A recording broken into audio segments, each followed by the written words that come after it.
Good evening, everybody. Welcome back to my channel. I'm going to be finishing up my review of the Ash vs. Evil Dead series, and technically the Evil Dead series as a whole, at least until Evil Dead Rise releases, with the final season of the show, Season 3, which I believe going into this, I'm pretty sure that originally they were going to make a Season 4, but it got canceled. Unfortunately, that affects how I see this, how I see kind of the rest of the series.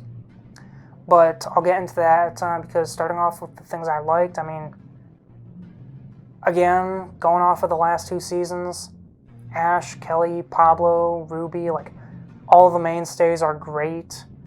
Brock Williams returns for a couple episodes. He's great. We do have a new addition to the cast. A couple new additions, technically, and that one is Brandy, who is Ash's daughter.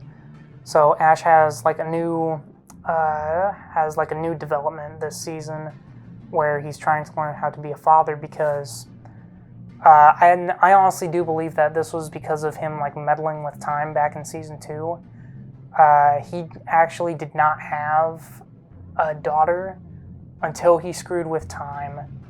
And that caused like a ripple of events to happen, like similar to like what happens in Marvel and DC, where like you cause a ripple in the ocean, and you like just tap the ocean, like it causes a ripple throughout the stream, or like you break the sound barrier, you create a sonic boom, like kind of like what the Reverse Flash said. You break the sonic barrier, you create a sonic boom. You break the time barrier, you create a time boom. Like just ripples of distortion just shifts everything just a tiny bit, but it's enough to make you notice it, right? I think that in this case, that ripple effect is the fact that Ash has a daughter in season 3. I do think that Brandy is okay in the show. Like, I honestly didn't see her much as like a bratty teen girl that most TV shows or movies do. Like, it didn't really feel like a character from a CW show. That was a relief. And like she even has her moments, especially later in the season, where she's actually fighting the Deadites alongside Ash. So that was a great character growth for her. There is this new faction brought in called like the Knights of Samaria, who we've never heard of them before, but apparently they've been fighting the Deadites longer than Ash has.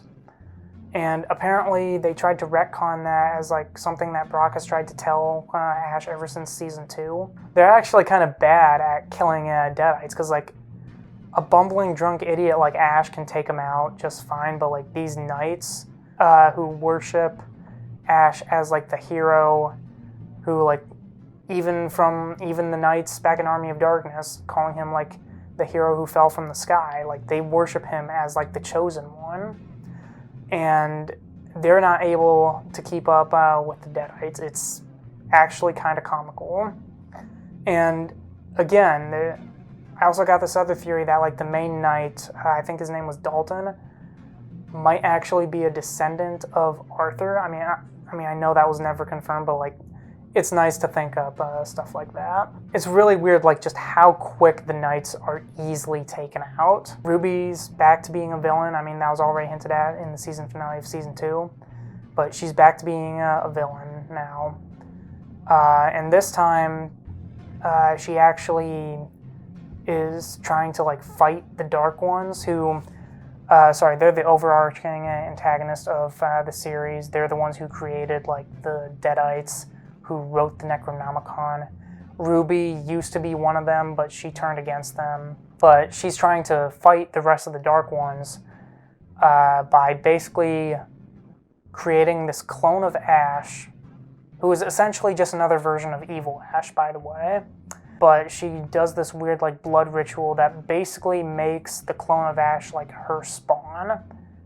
And again, another weird thing that came out of this series. But I mean, that was interesting. When he grew up and started a massacre that framed the real Ash for all of 5 minutes. But after that doesn't work, like She instead turns back to the Necronomicon to try to hide from the Dark Ones, I think. Pablo goes through another arc where he becomes basically like a witch doctor, just like his uncle was, who his uncle was in season 1. I didn't mention him because he was only in there for 2 episodes. Pablo becomes like this basically all-knowing person about like the Necronomicon and the Deadites and everything. That was cool to see. The Dark Ones do finally arrive in, I believe it's the final episode. Oh no, it's the second to last episode.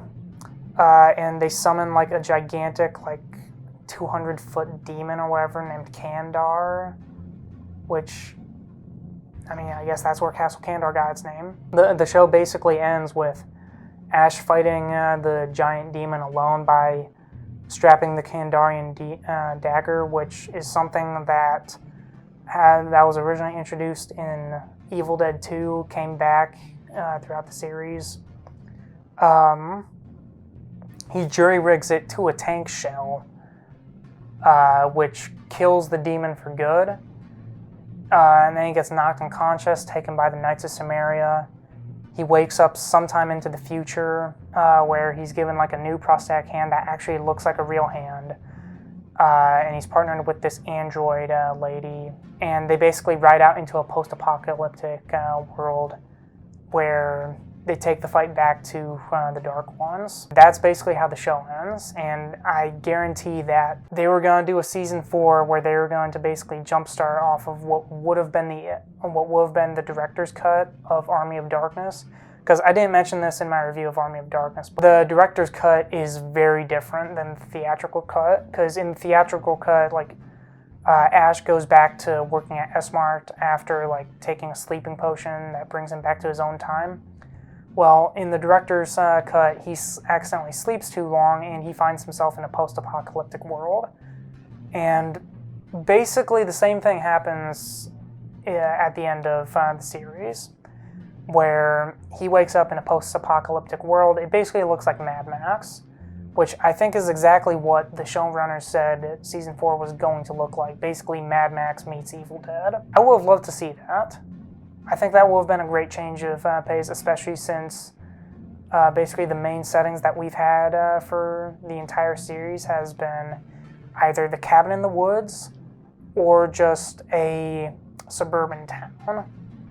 So that would have been great to see. Too bad we'll never see it, unfortunately. That really segues into like the only negative that I have with this is that it ends on a cliffhanger. I get that I get it that they got canceled. They want to do a season 4, but that can't be how like Ash's story ends, where he just goes riding off, preparing to kill more Deadites. Like, I'm sorry, but for me, that's not closure. It's not. And it would have been awesome to see them actually like defeat the Deadites once and for all. And that's why I think that the series ultimately should have ended at season 2. Because it would have been like the perfect way to wrap up the series. Like, they basically went full circle by going back to the cabin, like changing the timeline for good. That would have been awesome. But no, season 3 happens, basically resetting the status quo.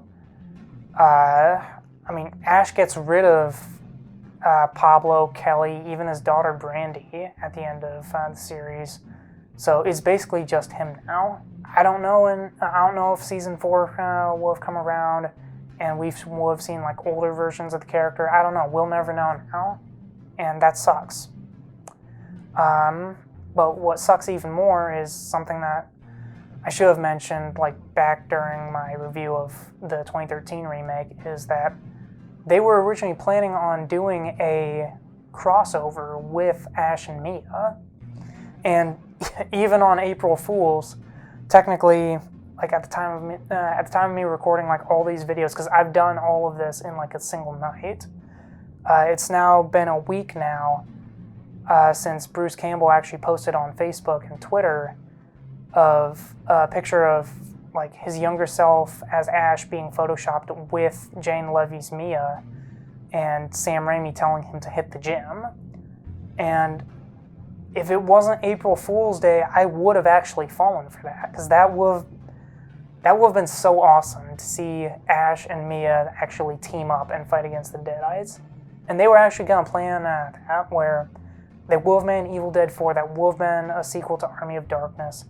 They were going to make a sequel to the 2013 remake, and both those films would have culminated in a crossover between both timelines, and that would have been great.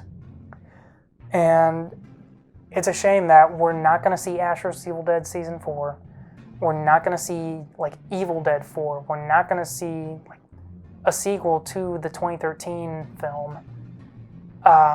Like, the slate is, like, wiped clean.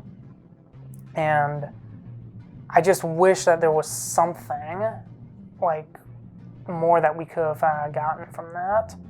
I mean, I know that Bruce Campbell said that he's retired from Ash. I feel like he could have gone out on a much better note than Season 3.